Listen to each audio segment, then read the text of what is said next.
applause to our student that is going to be giving us his presentation on disarming nuclear inventories and preventing neo-impacts. I'm always happy to see the next generation joining us in this conversation. So please give Ayden a big round of applause for the presentation.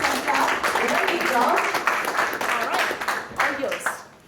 I would like to start off by thanking Ms. Wolfson for giving me this, and also Mr. Kevin Simmons. I would like to thank them both for giving me this opportunity to present here at ISDC today. My name is Ayden Frey. I'm a student researcher and engineer with the Wolfpack CubeSat development team, and as Ms. Wolfson has said, I'll be speaking today on disarming nuclear inventories and preventing near-Earth object impacts.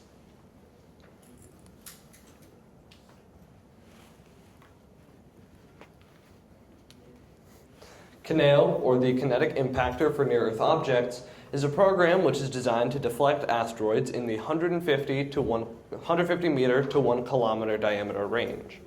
We will do this by using rockets housed in repurposed nuclear missile silos, thus also reducing the number of nuclear missiles in the global arsenal. KINEO was inspired by two main ideas.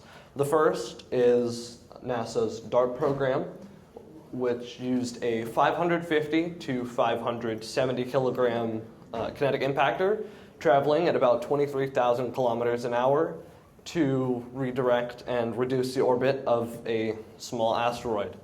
The original goal was 72 seconds. The actual result was an astounding 32 to 33 minutes. This proves that it's not only effective to use kinetic impactors, but that it is highly viable to use them in a planetary defense setting. The other inspiration is the large quantity of nuclear arms. This is an existential dread for many people that some form of nuclear catastrophe or nuclear war will annihilate a large portion of the globe, and KINEO aims to reduce this fear by reducing the number of nuclear missiles in service. There are three main issues that KINEO aims to solve. The first is the risk of neo-impacts. The second is the deployment time of any system currently capable of planetary defense. And the third is the number of nuclear missiles in the global nuclear stockpile. The first of these, the risks of neo-impacts.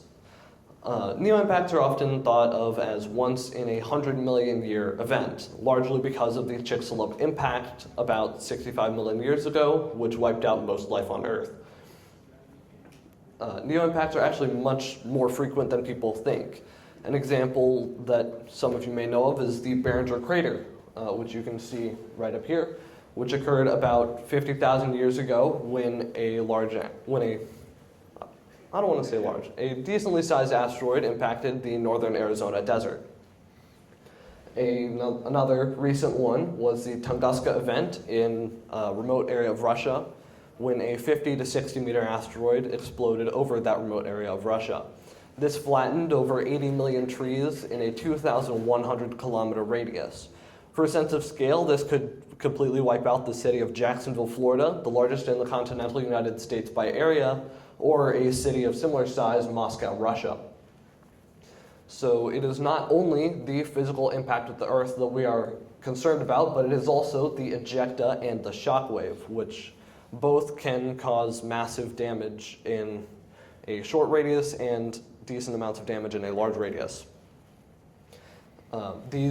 The Tunguska event, despite the massive damage that it caused, is still not of the city killer range of 150 to 1 kilometers, 150 meters to 1 kilometer diameter that KINEO aims to deflect. These are so dangerous because of the massive amounts of damage that they can cause, and because that 55% of them have not been mapped out yet. This means that one could be discovered coming from the direction of the sun with maybe 2 months of time before it impacts, and there would be nearly nothing we could do because we would need to design, build, and launch a rocket with the ability to deflect an asteroid of this size in that 2-month period. KINEO aims to reduce the likelihood that an asteroid will impact Earth by reducing the deployment time of systems capable of planetary defense. With current systems, such as NASA's Crawler, it takes 8 to 12 hours to move a rocket from the storage facility to the launch pad. Housing rockets on the launch pad would be a way that we can solve this issue. This is effectively what nuclear missile silos will allow us to do.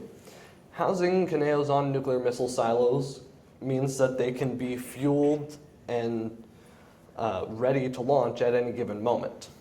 However, to have nuclear missile silos available, you must disarm nuclear missiles. This will likely need some form of treaty, a treaty which could say something such as, all countries possessing nuclear weapons will replace 10% of all current and future nuclear weapons with Kineo rockets designed to deflect asteroids. With our example of 10% and the current estimate of 9,500 nuclear missiles worldwide, this will leave us with 950 Kineo rockets. This puts into scale just how many nuclear missiles there are out there. And this is one of the reasons that it is such a big concern. And we do acknowledge that this is a very highly politically charged topic, but it is one that must be debated if Kineo is to go through as it is intended to. Storing Kineos in ICBM silos will provide them with very advantageous, well-protected places all around the world to launch from at any given moment. As with all concepts, there are positive and negative aspects to using nuclear missile silos. Some major benefits are that they are climate-controlled and weatherproof, meaning that Kineos stored in here will be immune to corrosion from rain or physical damage due to things such as hail or lightning.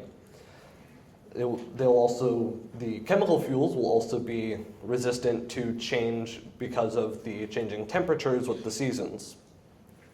They're also already existing and always ready.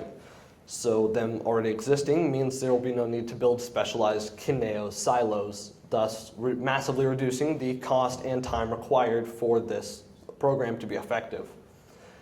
They are also always ready, meaning that given maybe minutes of notice, we could have multiple Kineo rockets already up and in the air defending Earth.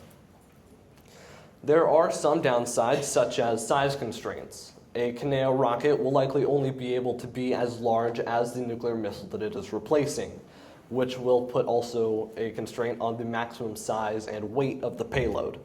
So that will limit our effectiveness somewhat. Also, not all missile silos are of the same size. If a Kineo rocket were made to fit in the silo of a Russian RS-28 missile with a diameter of 3 meters, it would likely not fit in the silo of an American Minuteman III missile with a diameter of 1.6 meters. This means that sadly Kineos are unable to be mass-produced. We will also likely need to build or design new rocket parts such as engines, to allow us to go as fast as possible while being as heavy as possible, that this will allow us to deliver the maximum kinetic energy to an asteroid. The design of the rockets will be a 3-stage design. The first stage will have a solid rocket booster that will hopefully get us out of Earth's atmosphere into a place where the second stage can take over.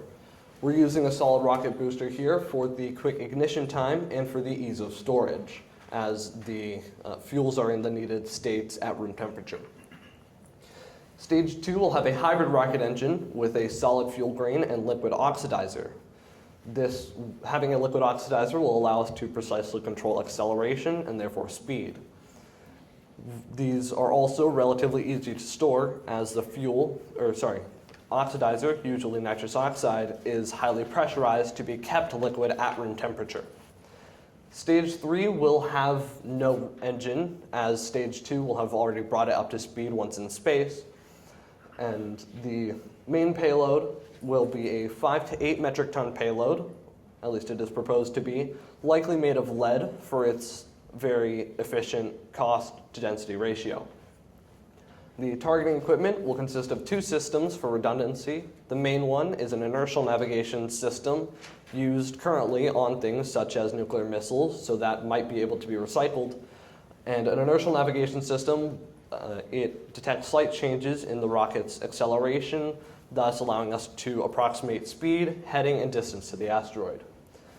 The secondary system will be an optical navigation system using a camera that will be housed in the nose of the rocket. The very tip of the nose cone will detach once the second stage takes over and we're in space.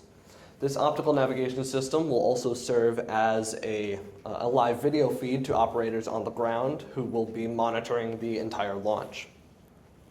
The steering equipment will rather simply consist of 4 small thrusters oriented at 90 degrees along the rocket circumference, which will allow us precise control on the X and Y axes. There are a few more limitations that I have not touched on. I've already touched on the size payload constraint, the need for per silo customization, and the potential need for new engine construction. However, furthermore, the nuclear missile silos will likely need to be renovated, specifically the technology inside of them.